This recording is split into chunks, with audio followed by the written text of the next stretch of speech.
Paro ogenda tukolera kinga ekigambo bufere kitambulira nnyo ku linnya lyo. Engabe n'abagambye bufere, it's up to you what you call it. Siri mufere bufere, ndi Ssaabafere, Ssaabatwazi, Ssaabafunyi Kibamba. Reason being, banagambye nengeje mukakkanya buli muntu. Bwe bufere nga kitegeeza kuba na tractor kulima square miles of maize, to have agro processing plants, to have byani byanyoko. Abantu balekera olugezigezi.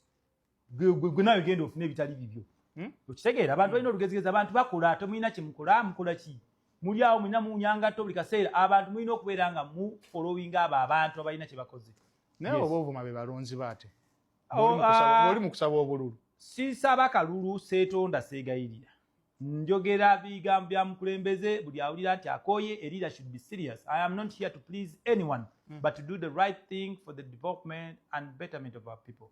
At least those of us that are a little bit okay, we should extend and multiply the benefits of our knowledge and exertion of at least pressure at any level, so that the level of corruption and mismanagement to end, and it begins with me, with you.